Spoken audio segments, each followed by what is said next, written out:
今天终于抵达了巴新皮科瑞，我们将在这里建起当地第一座模块化酒店。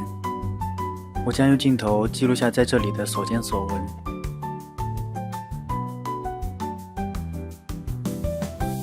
今天天气不错，这是拿来工作的。前期的准备工作完成了，我们的趸船终于就位，现在卸货方便了很多。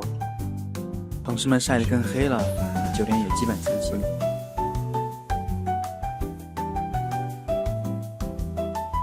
看我们大餐厅马上就要做好了。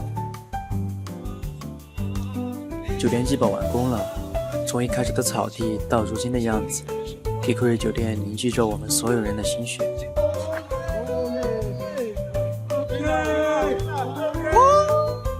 镜头记不下每一个人的背影，但这并不妨碍大家在岗位上的严谨与勇敢。故事还在继续，日记留白，那就下一段征程再见吧。